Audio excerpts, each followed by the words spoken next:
So what I ended up doing is kind of combining intuition and science.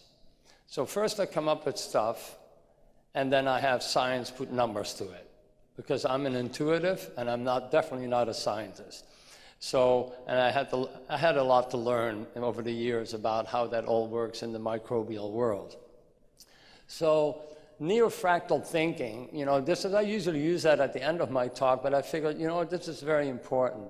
What you have here, the upper one, is a picture taken from the Hubble telescope of our universe, and the bottom one is a photo taken to a $250,000 microscope of microorganisms. And so you have the macrocosmos and the microcosmos. And they all interact, no matter how far we go out or how deep we go in. And that's how I look at my world. And that's how I create my jobs. I actually, like Ben says, I have a landscape construction and design company. But because I came to the States and I started all of that, I couldn't find any organic fertilizer, so I started my own process, and we'll get into that a little later. And if we have a sustainable management, we could produce up to 58% more food than we are currently doing. And what does that mean? I mean, we're being sold a bill of goods, of course, that Monsanto and people like that have come up with ways to really produce a lot of food, and that is going to save the world. Well, actually, it's the opposite. We'll get into that a little bit later, too. So soil is theming with life, and just like we're talking here about the microbes in the gut and how microbiology works, our soil is identical, and all the minerals in our soil are identical to what our body needs. That's why we live on this planet and are capable of surviving. So a handful of good soil has more beneficial microorganisms in it than there is people on our planet. And there's a lot of people on our planet.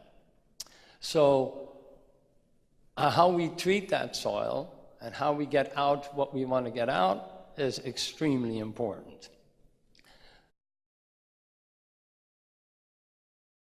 One thing we have to remember, it literally does take up to over 1,000 years for nature to create 3 centimeters of soil. That's this much.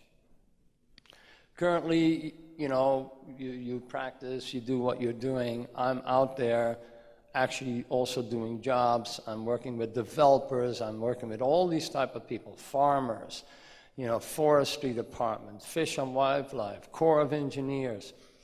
And a piece of equipment that we as mankind have been able to develop can take a foot of soil away in seconds, which has literally taken over 100,000 years or more to get there. So we're raping, plundering, and pillaging our environment by not understanding what we're doing, how we're taking that away, annihilating it, and not being able to bring it back up. Then we come up with stuff like this. Now, where do we put this stuff, all these leftover?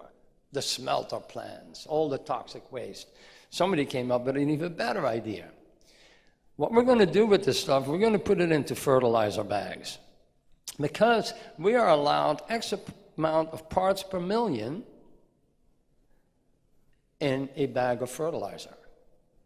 But whoever uses just one bag in his entire life? Which farmer would do that? But it's based on parts per million in the bag. So basically, if he spreads 100 bags, he's way over the heavy metals and the toxins that are allowable.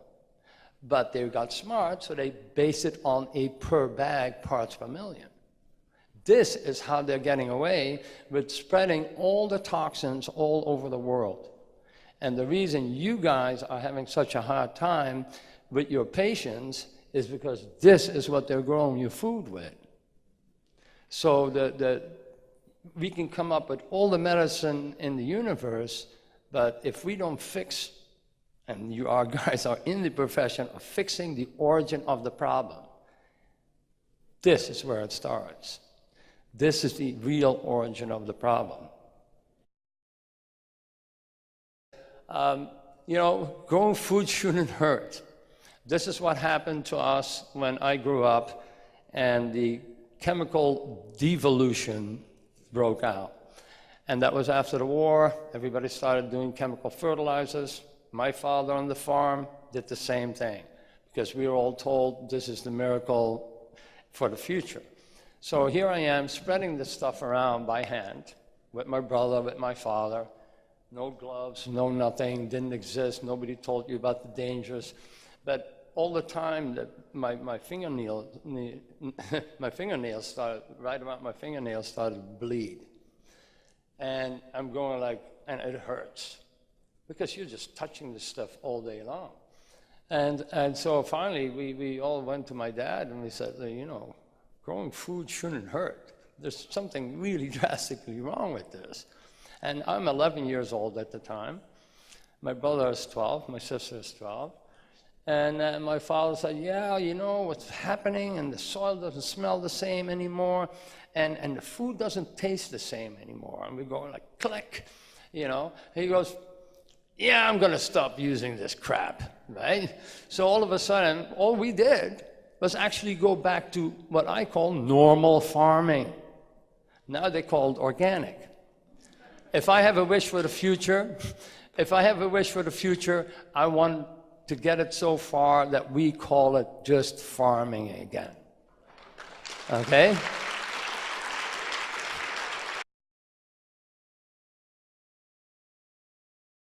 My statement is always no clean soil, no clean water, no clean water, no clean soil. Again, the soil is our filter. Everything we put in supposedly filters through. If you have chemical fertilizers, if you have a nitrogen, 80% of that nitrogen is not being used up and flushed through. Because the microbes there have no interest in holding on to this crap. No, they don't. I mean, it's just, they're going to go like, well, what's this all about, you know?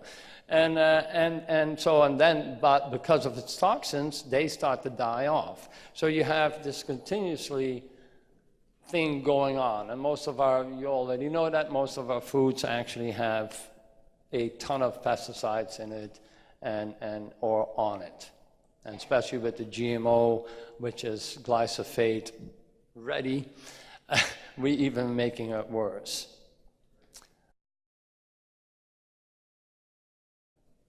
Does anybody know this book?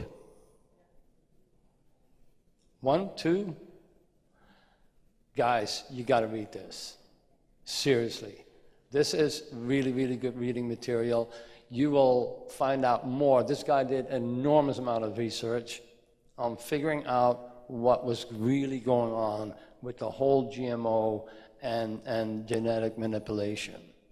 Very, very important for everybody to get that. Because it will connect onto the problems that you see in your patients. Yeah? And what you saw, you know, when these little guys, if you have a healthy system, the short way I explain it to people when I give a quick talk is, you know, you have the sunlight hitting the leaves. The plant produces sugars, attracts the particular bacteria colonize around the root system, so the protozoa can't even see where the root is. They eat the bacteria, which have an enormous amount of ammonia, which then excreted is turned into nitrogen, and that's uptakeable by the plant again. So you have an incredible system going, and how they fight off other fungi or non-beneficials of coming in. It is an incredible world. And done right, this is how we prevent having to use chemicals. This is how it used to be done. We did this for thousands of years, and all of a sudden we're sold a bill of goods on chemicals.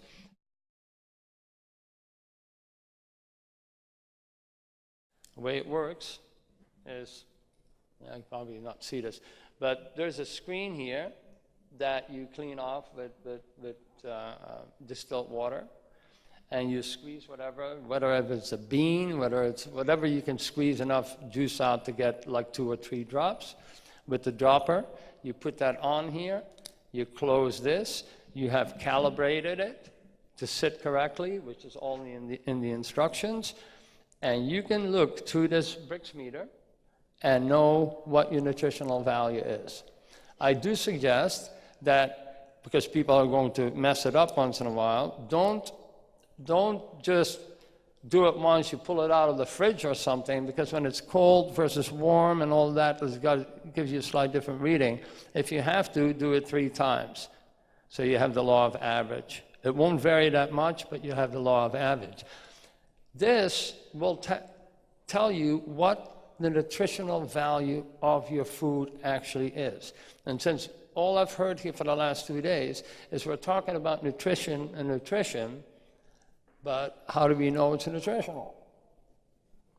Just because it's going organic doesn't mean it's high nutrition. It simply means no chemicals are used. It has nothing to do with high or low nutrition. Your best tester is right here. It's your tongue, your taste buds. That's your best tester. But if you've never had the right stuff, how do you know when it's right or not? If you've only been eating garbage, and you say, we'll get to that in a second, about eating better, this is the list you're getting with it. So if you're looking at what's poor, average, good, and excellent, this meter will tell you. So you know what you have. Observation test. Also, look what's going on. Your weeds are going to tell you the story. I've been telling you guys, read your weeds, because the weeds are going to say what you're short of. If you all of a sudden have clover anywhere, that means you're low on nitrogen. The planet, our Earth, is a constant state of fixing itself. When we mess it up, it will put the weeds there to put the minerals, the potassium, the phosphates, the magnesiums, and everything back. Once you know what these weeds are doing, you're not going to sit there and nuke them. We go, ooh, bad weeds. We don't want weeds. Well, nature is telling you what you're short of. You guys use some of these weeds in your herbs for healing because it has those particular items in it. You use dandelions in your salad? I do. Nasturtiums, all of that stuff. Why? Because I'm getting something out of it. And this is where the real food scenario comes in. Mike Mutzel here is using Henricus' soil, and I recently moved, and Henricus is going to come over to my home and hopefully improve our soil because it needs it. It's dead. It's been nuked for decades. So Mike is going to quickly share. Yeah, so real quick, I was telling Ben, we went on a hike a couple weeks ago, and we were talking about this presentation and SHEICON and so forth. And I was telling Ben that the soil that I bought from Henricus in August, where it was dumped on my grass, the grass blades were, no kidding, 2 times the size of the other grass blades, and it was unbelievable, and the grass was so much taller. And I made 4 by 8 beds and put the soil in there. And I barely have to water the stuff, and the vegetables just keep sprouting up. It's been really amazing. So this stuff is really true. And then I was growing raspberries, just started raspberries in January. And the soil was really clayey, like really dry. So I sprinkled some on top, and all of a sudden the raspberries are doing much better now because they were really kind of hurting and they were dying. And so this stuff really works. It's been amazing for my family, my child. It just feels really great to give back. And also we have, as you were talking about, your best employees, the worms. Those are really cool to grow, and you put your coffee grounds in there, and so it really feels good. And I'm a total rookie at this, admittedly, but we're just putting all this stuff in our compost and mixing the worm poop into our garden beds and learning as we go, and it's been a really awesome experience. So I would highly encourage you to do this. Thank you.